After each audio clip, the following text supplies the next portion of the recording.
Hola, mi nombre es Abril Martínez López, de la carrera de Ingeniería en Energías Renovables. Soy alumna del Instituto Tecnológico del Valle de Etla, del Nodo Unión Hidalgo, Oaxaca, del quinto semestre. Hoy les hablaré sobre la materia de biocombustibles de las celdas de combustibles microbianas y cálculo de poder calorífico. Primero hablaré sobre una pequeña introducción de las celdas microbianas. Nos dice que son dispositivos que utilizan microorganismos para convertir la energía química contenida en la materia orgánica en energía eléctrica. Así, los microorganismos se alimentan de desechos orgánicos biodegradables y producen electrones que son transferidos a un electrodo para generar electricidad. Y por otro lado está para calcular el poder calorífico de una mezcla de gases, se debe multiplicar cada porcentaje de gas componente por su poder calorífico y al final sumar estos productos con el resultado y así poder tener el poder calorífico de una mezcla de gases que a su vez es otro gas combustible. Las celdas de combustibles microbianas. ¿Qué son?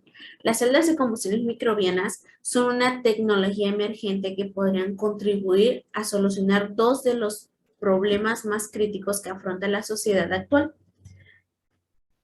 la crisis energética y la disponibilidad de agua no contaminada. Una celda de combustible microbiana es un dispositivo que utiliza microorganismos para convertir la energía química presente en sus sustrato de energía eléctrica, y esto es posible cuando bajo ciertas condiciones algunos microorganismos se transfieren a los electrones producidos en su actividad metabólica a un electrodo, que es a un ánodo, en lugar de a un aceptor natural de electrones como oxígeno. La arquitectura y funcionamiento de las celdas de combustibles microbianas.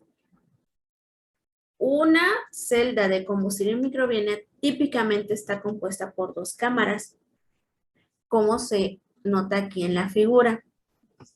Una anaeróbica y otra aeróbica, en medio de las cuales hay un separador. La cámara anaeróbica contiene sustratos orgánicos que, al oxidarse por acción de los microorganismos, generan electrones, protones y CO2.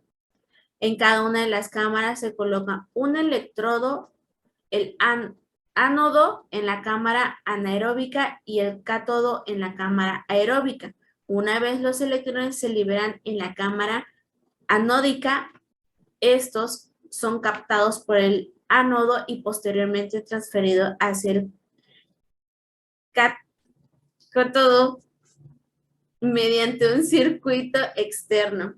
Simultáneamente, en la cámara anódica se generan protones que migran hacia la cámara catódica a través del separador, donde se combina con el oxígeno del aire para reducir el agua con los electrones que captan directamente el cátodo, debido a que esta reacción no está catalizada por microorganismos y el cátodo se refiere como abiótico. ¿Cuál es el desempeño eléctrico de los combustibles? Como primer punto se tiene que el desempeño eléctrico se estudia a partir de las mediciones de voltaje que se realizan en la resistencia externa conectada entre el ánodo y el cátodo y los respectivos cálculos que se derivan de ellas, tanto los parámetros que se analizan para evaluar el comportamiento eléctrico de estos tipos de dispositivos son la densidad de potencia, que expresada como la potencia por unidad de área del electrodo anódico se calcula de la siguiente manera, como se muestra acá. El segundo es la potencia por unidad del volumen del sustrato. Se calcula igualmente de la siguiente manera, donde tenemos que I es la corriente en amperios, la U es el potencial de voltios, la A es el área de la superficie del electrodo anódico en metros cuadrados. Por último está la V, que es el volumen del sustrato de la cámara anódica. ¿Cuáles son las aplicaciones? Está como tratamiento de aguas residuales, valorización de residuos orgánicos, bioremediación,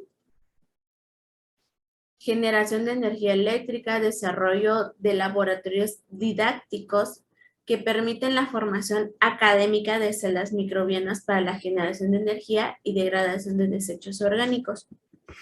¿Cuáles son los beneficios? Es la generación sostenible de electricidad por un método no contaminante.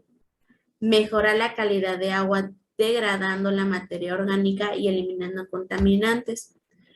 Permite viabilizar la construcción de viviendas o industrias autosostenibles. Por último está que aumenta la rentabilidad en el tratamiento de residuos por la generación de energía con soluciones más eficientes y económicas. Ahora les hablaré sobre el cálculo del poder calorífico.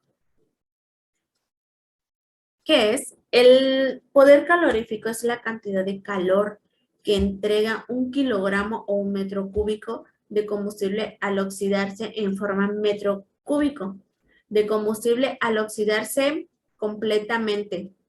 Es decir, cuando el carbono pase a anhídrido carbónico,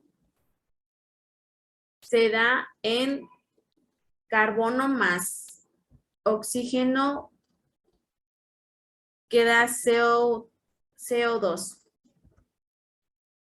¿Cuáles son las formas? Existen dos formas.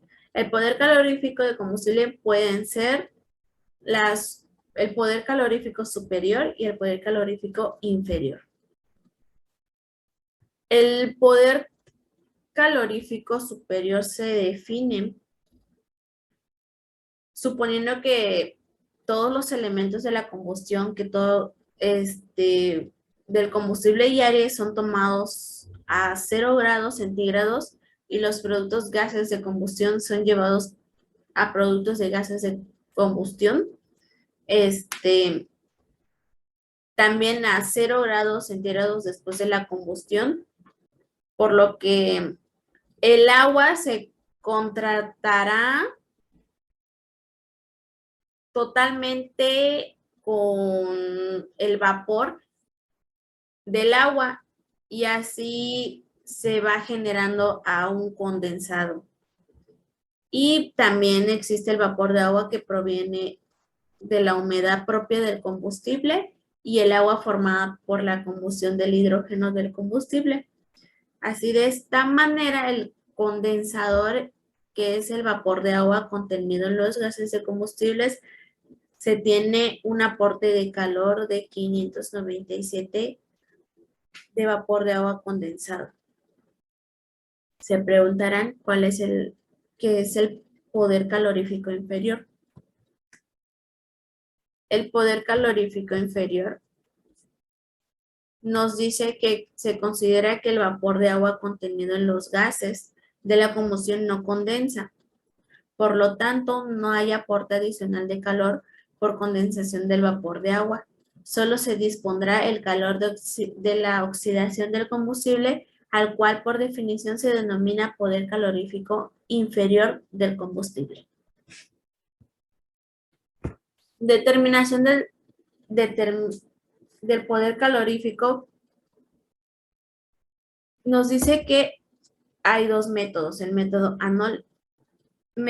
analítico y el método práctico. El método analítico consiste en aplicar el principio de conservación de la energía que expresa El método analítico en sí es el poder calorífico de un cuerpo compuesto, que es igual a la suma de los poderes caloríficos de los elementos simples que lo forman, multiplicados por la cantidad centesimal en que invierten y se desconectan de la cantidad de hidrógeno. El método práctico son los métodos calorímetros, que consiste en quemar una cierta cantidad de combustible y medir la cantidad de calor producida a través de la energía térmica ganada por un líquido conocido como agua. Por último, queda decir que el poder calorífico es uno de los más importantes cuando se habla de combustibles, ya que determina en gran parte su precio. El poder calorífico es la cantidad de calor que libera un kilogramo combustible sólido, un galón, que es un combustible líquido, o un metro cúbico, o un combustible gaseoso. Al consumo mundial de energía representado en un 80% por combustibles fósiles, genera grandes cantidades de CO2 y otros gases efectivos invernaderos, teniendo en cuenta además la creciente demanda de energía y la disminución de las reservas. Es necesario desarrollar fuentes de energías limpias, sostenibles y renovables. Adicional a esto, el incremento de la población en zonas urbanas viene generando cada vez un mayor volumen de residuos orgánicos, provocando problemas de disposición y manejo. Esto sería todo. Muchas gracias.